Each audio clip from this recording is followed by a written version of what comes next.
city known as Nnewi, there lived a man named Chinedu. Chinedu was married to a beautiful lady named Ifeoma. They were both very poor. Chinedu was a mechanic and Ifeoma was a tailor, but they were struggling to make ends meet.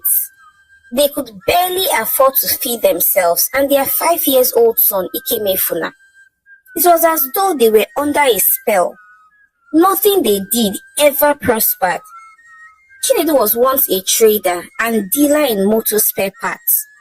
And when it looked as if his business was about to take off and prosper, his shop suddenly burned to the ground. And this had happened twice. So Chinedu decided to give up on his dream of becoming a trader, an importer and exporter dealing in motor spare parts, and to learn a skill instead. So he decided to train to become a mechanic. So that way, even if his workshop was to ever get burned to the ground again, the knowledge and skill that he would have acquired would never leave him. But even at that, he was still struggling as a mechanic. His best friend Kelechi, who had served the same master with him and was also settled almost the same time as he was settled, was now very rich and even living in his own house, and even now had boys working for him in his workshop. But Chinedu was still struggling and finding it difficult to feed just himself, his wife, and their 5-year-old son. And this bothered him so much. Many nights, he would cry himself to sleep. He was ashamed of himself. He wondered what was wrong with him. He knew that he was a very good mechanic, and there was no fault in any type of car that he could not fix. Sometimes, even his best friend, Kelechi, who was now very rich and had a big workshop, despite how big his workshop was, would not be able to fix some faults in some cars. And he would send it over to Chinedu, and Chinedu would be able to fix it. Chinedu was always very sad. He wondered why he was still very poor, despite how skillful and hardworking he was. One day, Ifeoma was at her shop sewing some customers' clothes, while their son Ikemefuna was playing on the floor as he did not go to school. Because Chinedu and Ifeoma could not afford to send him to a private school, and they did not want to send him to a government school because he was their only child, and were not sure that he would be properly cared for. So instead, Ifeoma took him to her shop, and whenever she was not so busy, she would make out at least 2 or 3 hours of her time to teach her son from the little that she knew. When her husband Chinedu rushed into her shop and said, Ifeoma, Oya, close up for the day. We need to go home. Oya, please, pack up. Chinedu said frantically as he picked up his son Ikemefuna while waiting for Ifeoma to lock up her shop. Is everything okay? You're scaring me, oh. What is it, please? Say something. Ifeoma said, looking worried. Everything is fine. Please hurry up, Ifeoma, Chinedu said. And a few minutes later, they arrived at their home, and Chinedu looked sternly at his wife Ifeoma and said, Ifeoma, I am tired of this poverty. I am really tired. God knows I have tried my best. And I don't know what to do again at this point. I work very hard. I pray. I fast. I'm a good person. Yet nothing seems to be working for me, Chinedu said, looking very sad. It's okay, my husband. I know it's not easy. But please let us continue to wait on God. God's time is the best. And I'm sure He will come through for us very soon, Ifeoma said, trying to comfort her husband. Me, I'm tired of waiting, oh. I'm tired of waiting on God. I have only called you to let you know that first thing tomorrow morning, I am following Kelechi. You know Kelechi now, my friend. To go and see a Baba that can solve our problems and make us rich. Although Kelechi said I should not tell you, but there's nothing I cannot tell my wife. I cannot hide anything from you. So I just thought to let you know so we could both go together. But if you refuse, I will go on my own, no. Chinedu said. Ifeoma was very shocked. She screamed and said, Chinedu, you want to do money ritual? Ogwego. Hey, I am finished. Yeah, somebody help me. So this is how your friend Kelechi made his wealth. I am finished. Ifeoma shouted, crying. Oh, shh, bring down your voice now. Haba, do you want to wake the whole neighborhood? Do you want them to hear what we are talking about? Please, Ifeoma, are you not tired of this poverty? All this while, I thought Kelechi was just lucky. I did not know that he did money ritual until I went to see him yesterday to beg him to please help my life. Chinedu said. Chinedu, but you know all these things come at a heavy price. The devil does not give you anything for free. They may ask you to kill a human being. Chinedu, are you hearing what you are saying? I'm finished. Oh, Ifeoma said, crying. Nobody's asking for human blood. Kelechi is my best friend and I trust him with my life. He told me that the Baba only requested for the blood of one big cow. He did not kill any human being. If you remember that day that Kelechi threw a big party and killed a cow just 3 months after he got married, but I told you that it was a foolish idea as he just spent a lot of money on his wedding. Well, that was the time he used the blood of the cow for the money ritual. And it's been almost 4 years. Have you seen his wife or his mother or his father die? Has he not been having children? He did not use any human being. It was the blood of a cow that Kelechi used. And he even promised me that he would borrow me the money to buy the cow and I could pay later when we become rich. Chinedu said, trying to convince Ifeoma, his wife. Throughout that night, Ifeoma could not sleep. She thought about all that her husband had said. She was glad that her husband had trusted her enough to tell her, unlike Kelechi, who did not tell his wife. And so she decided that she was going to follow her husband, not just because he trusted her and told her, but also because she would want to be there firsthand just in case the Baba asks for human life, so that her husband will not use her for ritual. So the following morning, Chinedu and Ifeoma followed Kelechi to the Baba's shrine. The Baba did some enchantments and made some incantations and then said, My children, the poverty in your lineage is very strong and the gods have requested the blood of the most precious person in your lives. The Baba said, looking at Chinedu and Ifeoma, but I thought you said that it does not require the blood of human, Kelechi? Chinedu said, looking very afraid. If I told you the whole truth, you would not have agreed to follow me, Kelechi said, stuttering. Kelechi, you have finished me. But Baba, the person that I love the most, that is most precious to me, is my wife. And I'm the one she loves the most as well in the whole world. Chinedu turned to his wife, who was already in tears. Baba, we are both here, so who will not be used?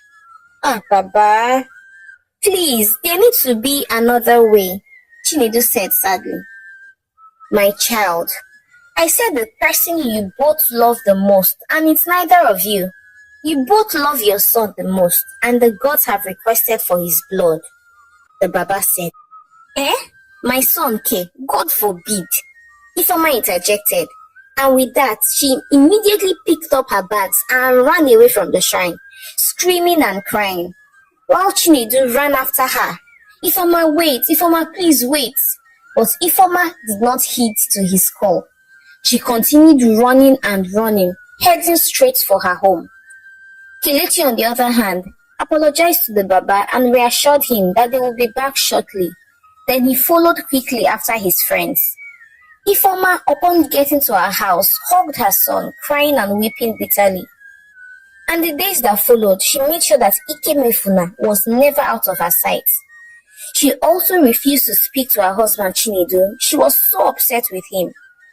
However, after a week, Chinedu called her and said, Ifeoma, would you continue to keep malice with me? Let us talk. See, we can always have more children. Giving Ikemefuna in exchange for wealth is a sacrifice we will be making for ourselves and our unborn children. Besides, Ikemefuna may still reincarnate though. That way, we would not even have lost him entirely. Chinedu said, pleading with his wife. Ah, Chinedu, you knew how long we waited before we had Ikemefuna. And you know what the doctor said, that I would never be able to have more children. Yet, you want me to sacrifice the only one that I have.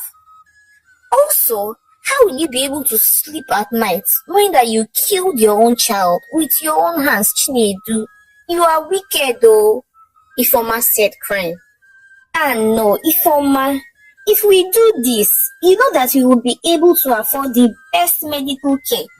And I assure you that we would have as many children as we want.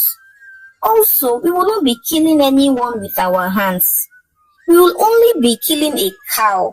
We will only take our son's picture and a cow to the Baba. And after he does some incantations, we will use the cow and throw a party. And in the night, our son will sleep off and will not wake up the following morning. It will be a painless death and no one will find out. Please, Ifeoma, please. Kelechi told me that he used his twin sister, and that was how she died. It was painless and raised no suspicion. Ifeoma bikono, Chinedu said, begging. Ifeoma could not believe her ears. She was very angry with Chinedu for insisting that they should use their son for money ritual, their only son, Ikemefuna. However, 2 weeks later, Ifeoma had walked in on her husband attempting to drink a poisonous substance just to take his life. What are you trying to do? Ifeoma asked as she dragged the cup away from his mouth. Since you do not want to agree for us to use our son, let me kill myself rather than continue to wallow in poverty, Chinedu said, faking tears. And he even began to keep to himself and began to emotionally blackmail Ifeoma. Each time she passed his side, he would start singing a pathetic and sorrowful song. My life is useless, oh, what will I do? What will I do? Poverty kill me here. Poverty come and kill me, oh. And Chinedu continued like this, emotionally blackmailing Ifeoma. After a few days, Ifeoma could not take it anymore. So she gave in to her husband's emotional blackmail and informed Chinedu that she was ready to let them sacrifice their son because she loved him so much and could not afford to lose him. Chinedu was so happy. He thanked Ifeoma profusely and promised her that she was never going to regret it. So in a few days, Chinedu and Ifeoma went back to the Baba with the cow and with a picture of their only son, Ikemefuna. The Baba made all the incantations on the cow and they went back home and threw a big party. People came around drinking and eating, although they did not understand why or what they were celebrating. Chinedu was very happy. As to him, that party marked the end of his suffering and poverty. Ifeoma, on the other hand, faked a smile all through. She was dying inside. But after everyone had gone home, she just stayed and wept and wept. Even her husband could not console her. Ifeoma stayed awake all through the night, waiting to receive a call from her mother that her son Ikemefuna was dead. As prior to that day, in order not to raise suspicion, her husband Chinedu had dropped off their son Ikemefuna at their mother's house. But after a few hours of fighting sleep, Ifeoma later dozed off. Few hours later, she woke up to the screams and wailing of her husband. Ewo, Ikemefuna, the strength of my youth, why have you left us so early? Chinedu said, shedding crocodile tears. He was also surrounded by his neighbors who tried comforting him. Ifeoma, on the other hand, wept uncontrollably. It was as though a part of her had died. The following weeks, after the death of Ikemefuna, Ifeoma and Chinedu were not in speaking terms. They mourned separately and individually. However, a few months after the death of their son, the tension between Chinedu and Ifeoma had eased greatly. Chinedu began to prosper very quickly. In a few months, he had moved from a tattered house into their own beautiful mansion in a more serene neighborhood. Chinedu even bought 2 brand new cars for himself and his wife. He also opened a very big workshop and had several boys working for him. He was always busy. Everyone wanted him to repair their faulty cars in his workshop. Chinedu was so happy. He was finally living the life of affluence that he had always dreamt of and desired. He had so much money now that he did not even know what to do with it. His wife Ifeoma, on the other hand, was living a luxurious life, a soft life, a baby girl's life. She was looking very good. She splurged millions of naira in shopping for clothes, shoes, wigs, and everything in between. Whatever she wanted, she got. She even stopped working and closed down her shop completely. She just stayed at home all day, looking beautiful and admiring herself. She had several maids that cooked and cleaned. She felt that she had paid the ultimate price of sacrificing her child, so she needed to sit down and enjoy the wealth that her child brought. Chinedu and Ifeoma were so happy. They started associating with the creme de la creme of the society. They loved their new life. And things continued like this for 2 years. However, Chinedu and Ifeoma became sad. They began to crave and long for the cry of a baby in their home. Their home was too quiet. It was only filled with maids and drivers, so this marked the beginning of Ifeoma's visits to several hospitals, all in search of a child of her own. She went to the very best hospitals because they could afford it, yet nothing seemed to be working. All the doctors still gave her the same verdict, that she would not be able to get pregnant. Ifeoma tried multiple IVFs, but it failed. Ifeoma was getting very frustrated. Chinedu too. They began to fight and quarrel all the time. Their home was no longer filled with love and laughter. After a few months, Ifeoma noticed that her husband had begun to change drastically. He now kept late nights and no longer ate at home. He was also now particular about how he dressed and smelled. He barely spoke to her. Meanwhile, Chinedu had started seeing one small beautiful girl named Adora. She was just 19 years old, but had wrapped Chinedu around her arms and her waist. Chinedu had met Adora at the club one day, and they had both kicked it off instantly. He always complained about his wife to Adora, about how she was unable to give him just one child. And Adora would listen to him and comfort him. And before Chinedu knew what was happening, he had fallen head over heels in love with Adora. Chinedu and Adora began to date and meet themselves discreetly in hotels. So one day, Chinedu had come to visit Adora as usual when Adora broke the good news to him and said, "Babe, I have something to tell you." Adora said, sounding very excited, "What is it? What is it? Please tell me." Chinedu replied, looking anxious, "Well, I am pregnant." Adora shouted excitedly. Chinedu could not believe his ears. He immediately hugged her and carried her up, thanking her, saying, thank you very much.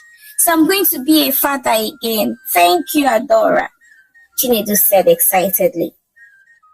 And in the weeks that followed, Chinedu began to pay more attention and shower more love on Adora.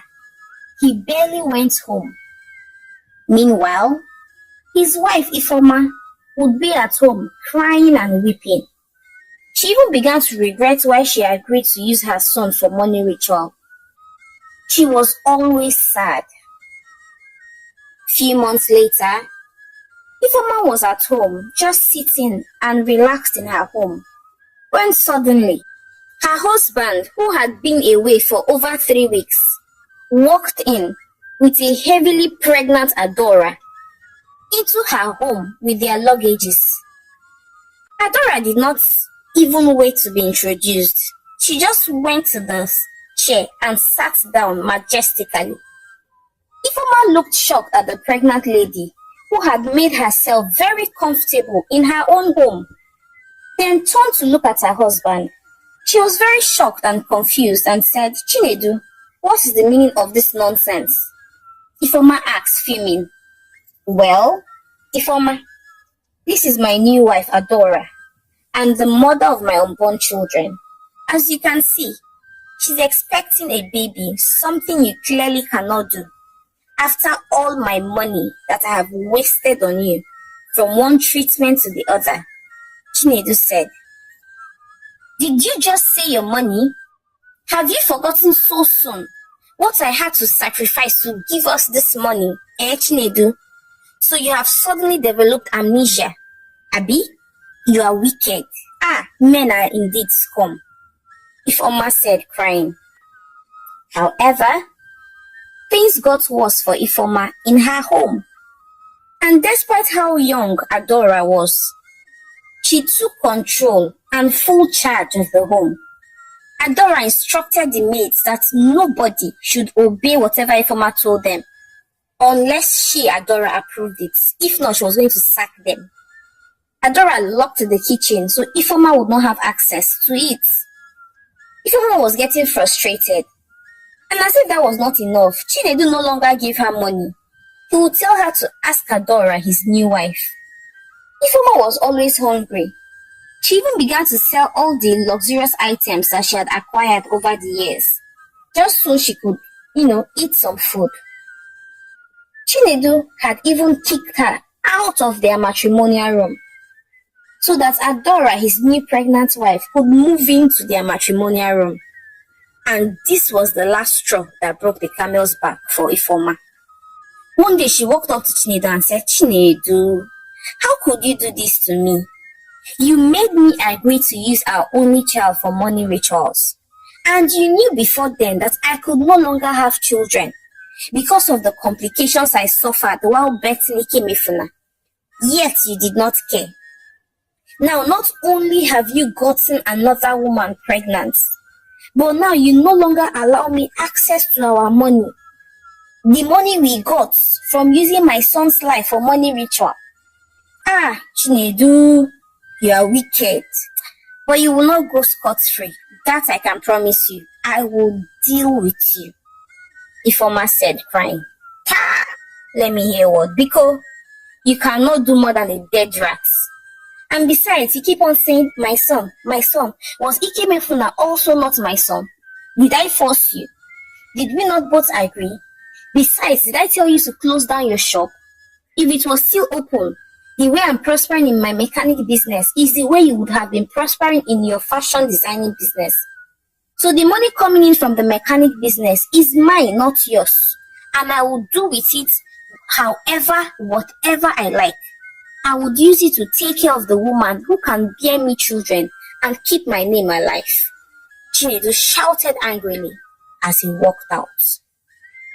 Ifeoma stayed awake many nights, crying and thinking about all that her husband Chinedu had said.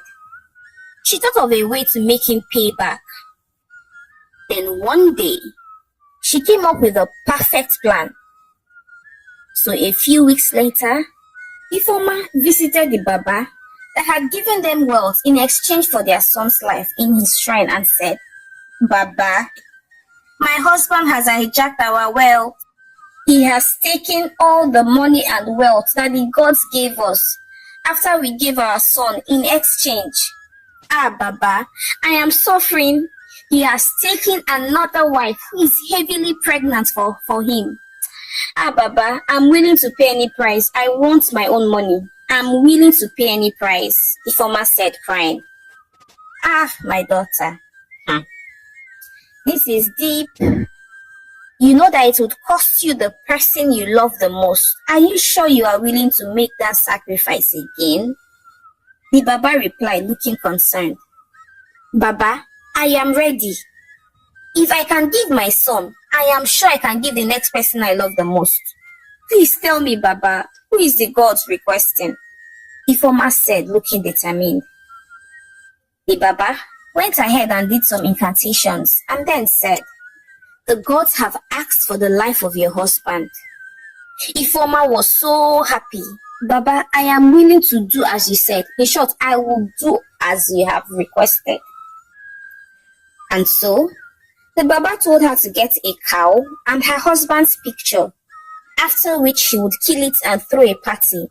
And that night, that Chinedu, her husband, will sleep and never wake up, just the same way they had killed their son, Ikemefuna, for money. And Ifeoma thanked the Baba profusely and left the shrine. She was so happy. She wanted her husband to pay for maltreating her, and this was a perfect payback, as not only would he die, but she would also become rich by virtue of his death. She thought of a way to do it without raising her husband's suspicion. So she sold some of her wigs and clothes to her friends, and with the money she raised, she used it to go buy a cow and other things to prepare for the party. And she took the cow with a picture of her husband to the Baba. And after the Baba had done some incantations, she took the cow somewhere else and waited for her husband to go out with his new wife, Adora. And immediately they left the house, she brought the cow back home and ordered boys to kill it.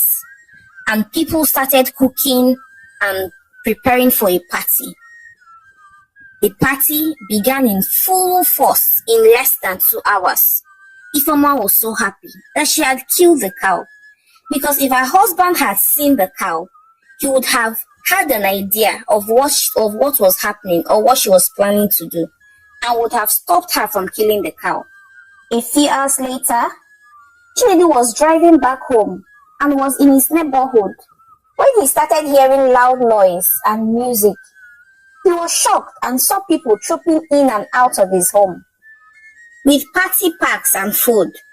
He wondered who was throwing a party. He immediately parked his car and ran inside, shouting, "What is going on here?" He met his wife Ifeoma standing and attending to people, and took her to one side and said, "Ifeoma, what is this? What is happening?" Chinedu asked angrily, "Well, you said our money was yours, and that I cannot do more than a dead rat. Well, newsflash. I went back to the Baba, so I could make my own money. And guess who the gods requested for this time? The person I love the most. And guess who that is?" Ifeoma said sneeringly. "It's a lie. It's a lie. You're lying to me, Ifeoma. You use me for money ritual? You can't do that to me now. Ifeoma, no," Chinedu said, looking afraid. "If you don't believe me, you can go to the backyard and check or ask the women cooking. They will confirm that we just killed a cow for this party," Ifeoma said proudly. So Chinedu ran to the backyard to check if what Ifeoma said was actually true. Immediately he left, Ifeoma quickly took to her heels. She ran away from their home because she knew if Chinedu returned, after saying that she truly killed a cow, she knew that he would definitely kill her. By the time Chinedu got to the backyard and confirmed from the women cooking that they really killed a cow, he began to cry and wail. He started shouting, "Ifeoma, Ifeoma, I will kill you today." He ran outside, but Ifeoma was nowhere to be found. She had already run away. Immediately, Chinedu broke down and started crying. "I am finished. I am dead. Ifeoma has finished me." His pregnant wife, Adora, had come out of the car. She was confused. She kept on asking, "What is the problem? What happened? Talk to me. Say something." She was so confused, but Chinedu could not reply her. After crying and weeping for a while, he immediately stood up and headed to his friend Kelechi's house. He narrated all that had happened, and his friend advised that they both head to the shrine to see the Baba immediately. So they both headed to the Baba's shrine. Chinedu narrated everything to the Baba and begged the Baba to please reverse what the wife had done, that he did not want to die. The Baba told him that there was nothing that could be done because the cow was already dead. That if he had come before the cow was killed, something could have been done. But as it stands, it was too late. My son, you're already a walking corpse. I cannot undo what has been done. You should have treated your wife better, the Baba said. Upon hearing all that the Baba had said, Chinedu wept and wept. He went back home weeping. Adora was so afraid. She kept on asking him what the matter was, but he would not say. Ifeoma, on the other hand, stayed at her friend's house that night. Later that night, Chinedu thought about his life. He wished he had never done money ritual. He wished he had never killed his son, or gotten another woman pregnant, or even maltreated his wife, who had stayed with him through thick and thin. Chinedu tried to stay awake, thinking he could fight off sleep so he would not die. But he could not.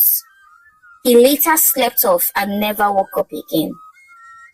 The following day, Ifeoma came back home. She heard crying and wailing coming out from the house. She saw the lifeless body of her husband on the bed, and Adora, his pregnant wife, crying beside him. The maids, the servants, everyone was crying. She pursued Adora out of the house and buried Chinedu a few days later, and took back control of her home and all her husband's business. She also went ahead and opened a very big tailoring shop. She once again began to enjoy her life and the wealth she had gotten. Ifeoma was so happy. She felt like she had won at last and had paid her husband back in his own coin. Hi besties! It's your girl Omalicha again. Thank you so much for watching my story to the end. Please let me know, do you think that Ifeoma went too far in using her husband for money ritual? Please share your thoughts with me in the comment section, and please support my channel by subscribing, liking, and sharing with your loved ones. Now till I come your way again with more interesting stories. Bye!